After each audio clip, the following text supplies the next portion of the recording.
Hello guys, welcome back to my channel. So it is 15th September and we all are, not only we all are but for India and whole world celebrated this date as Engineers Day.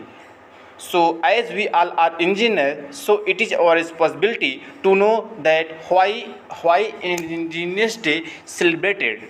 Okay तो जैसे कि सबसे पहले मैं आपको बता दूं कि सर मोक्षगुंडम विश्वेश्वरैया भारत के एक महान इंजीनियर्स थे और इनके अतुलनीय योगदान के कारण ही सन 1955 को इन्हें भारत रत्न से नवाजा गया था। और 1968 से लेकर आज तक हम इंजीनियर्स डे 15 सितंबर को मनाते चले आ रहे हैं। आगे बढ़ें इससे पहले हम आपको सर मोक्षगुंडम विश्वेश्वरैया से संबंधित कुछ जानकारी देंगे और इनकी एक स्टोरी सुनाएंगे।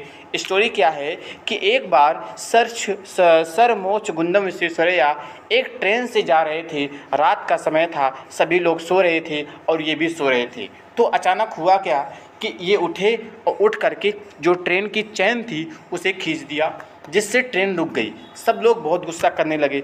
सब लोग बोले कि आपने ऐसा क्यों किया। तो इन्होंने कहा कि अगर हम ट्रेन न रोकते तो आगे चल कर के ट्रेन पलट सकती थी, क्योंकि आगे इसकी पटरी कटी हुई है। तो लोग विश्वास न किए, लोग इनका मजाक उड़ाने लगे। इतने में जो ट्रेन के कर्मचारी थे ये आगे गए, इन्होंने चेक किया जा करके, तो उन्होंने पाया कि हाँ सच में ट्रेन की पटरी कटी हुई है। तो ये सब देख करके सब लोग बहुत शौक रह गए, कहे ये कैसे हुआ, आप बताइए। तो इन्होंने कहा कि जब मैं सो रहा था तो जो ट्रेन की चलने की आवाज़ थी उसमें मुझे कुछ डिफरेंट लगा, तो मुझे ऐसा लगा कि आगे चल करके कुछ घटना हो सकती है, तो उन्होंने ऐसा किया। तो ये सब देख करके आप खुद जान सकते हैं कि कितने बड़े इंजीनियर्स थे ये, कि इन्होंने केवल ट्रेन के चलने की आवाज़ से ही अनुमान लगा लिया था कि ट्रेन आगे जा कर के घटना हो सकती है। इन्होंने ऐसा किया। आपको बता दूं कि इनके द्वारा बनाए गए जो डैम थे वो इतने प्रचलन थे कि आज भी इनके द्वारा बनाए गए डैम कार्यरत हैं। आपको बता देता हूं कि इन्होंने मैसूर में कृष्णराज सागर बांध और खड़गवसूला जलाशय बांध इन्होंने पुणे में बनाए थे। और इतना ही नहीं, ब्रिटिश सरकार भी इनके द्वारा किए गए कार्य से बहुत ज़्यादा प्रभावित थी और ब्रिटिश सरकार ने इनको अपना मुखिया भी बना लिया था। आपको बता दूं कि जो कृष्णराज सागर बांध है वो जब इसको नदी में बनाया जा रहा था तो सब लोगों ने विरोध किया। सब लोगों ने कहा नहीं बन सकता, नहीं बनेगा। इन्होंने कहा नहीं बनेगा और सब लोग चले गए। बहुत बारिश होने लगी, इन्होंने खुद जाकर बांध बनाया और इनके इस अतुलनीय योगदान के कारण, इनके इतने अद्भुत प्रयास के कारण जो मैसूर की सरकार थी वो बहुत प्रभावित हुई और इनको जाकर के सेकेंड मिनिस्टर इनको बना दिया। इसके बाद जाकर के इन्होंने बहुत सारे इंजीनियरिंग कॉलेज खोले और बहुत ज़्यादा अपना कार्य किया। ठीक है, आपको बता देता हूँ कि ये इनका जो जन्म हुआ था वो 1860 को हुआ था। तो 15 सितंबर 1860 को इनका जन्म मैसूर के एक कोलार डिस्ट्रिक्ट में हुआ था। तो ये बहुत ही मध्यम परिवार से थे। इनके जो पिता थे वो एक ब्राह्मण थे और माता इनकी हाउसवाइफ थी। तो गाइस आपको बता देता हूँ कि जो वर्ल्ड रिचेस्ट पर्सन है इलोन मस्क है, इन्होंने क्वाइट दिया है। इन्होंने कहा कि engineering is the closest thing to magic that exist in the world. इन्होंने कहा कि जो इंजीनियरिंग है वो इंजीनियरिंग जादू की दुनिया में सबसे करीबी चीज़ है। तो इन्होंने ये स्टेटमेंट दिया है। आगे एक क्वाइट और है कि engineers try to make things that do not exist in the nature, कि इंजीनियर्स एक ऐसे वस्तु को बनाने का प्रयास करते हैं जो कि नेचर से एग्जिस्ट करती ही नहीं है।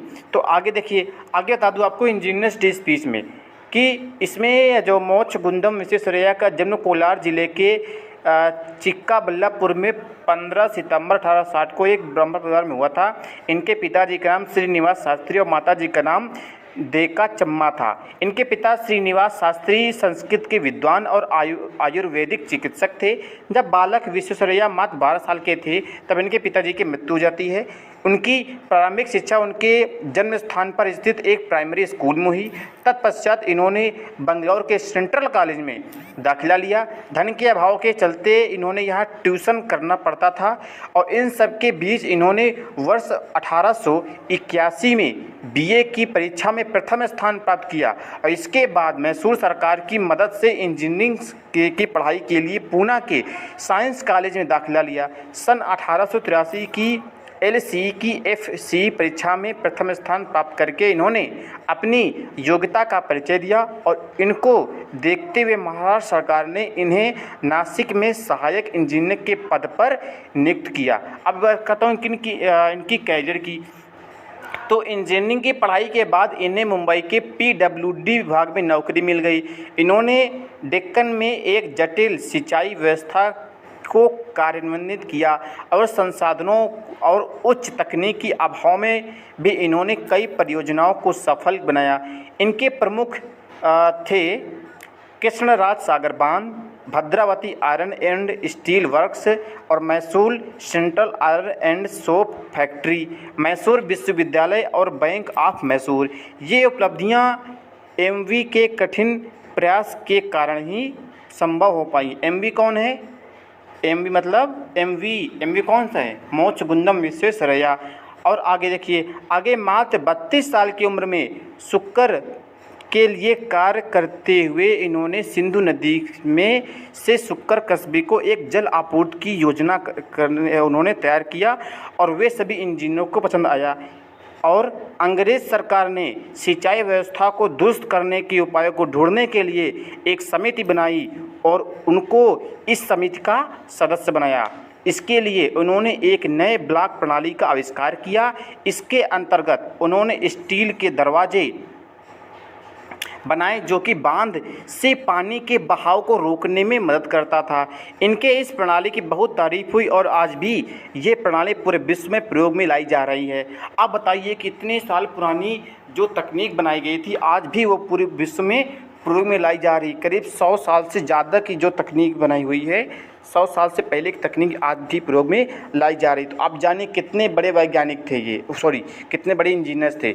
आगे देखिए, वो मैसूर राज्य में आधारभूत समस्याओं और अशिक्षा, गरीबी, बेरोजगारी, बीमारी आदि को लेकर भी चिंतित थे। इन समस्याओं से निपटने के लिए उन्होंने इकोनॉमिक कॉन्फ्रेंस के गठन पर सुझाव दिया। इसके बाद उन्होंने मैसूर के कृष्णराज सागर बांध का निर्माण कराया। चूँकि इस समय देश में सीमेंट नहीं बनता था, इसलिए इन्होंने मोटार तैयार किया जो सीमेंट से ज़्यादा मजबूत था। मोटार क्या था? मोटार आपका जो है चूने से बनता था। ठीक है, तो ये इनकी उपलब्धियाँ थी। और आगे बता दूं कि तो इस प्रकार से जो इंजीनियर्स डे है वो सर मोक्षगुंडम विश्वेश्वरैया की अभूतपूर्व योगदान के कारण हम इस आज की 15 सितंबर को इंजीनियर्स डे के रूप में सेलिब्रेट करते हैं और सन 1968 से आज तक हम सेलिब्रेट करते चले आ रहे हैं और आगे ही करते चले जाएंगे। तो इसी के साथ मैं इस वीडियो को समाप्त करता हूँ। Happy engineers day.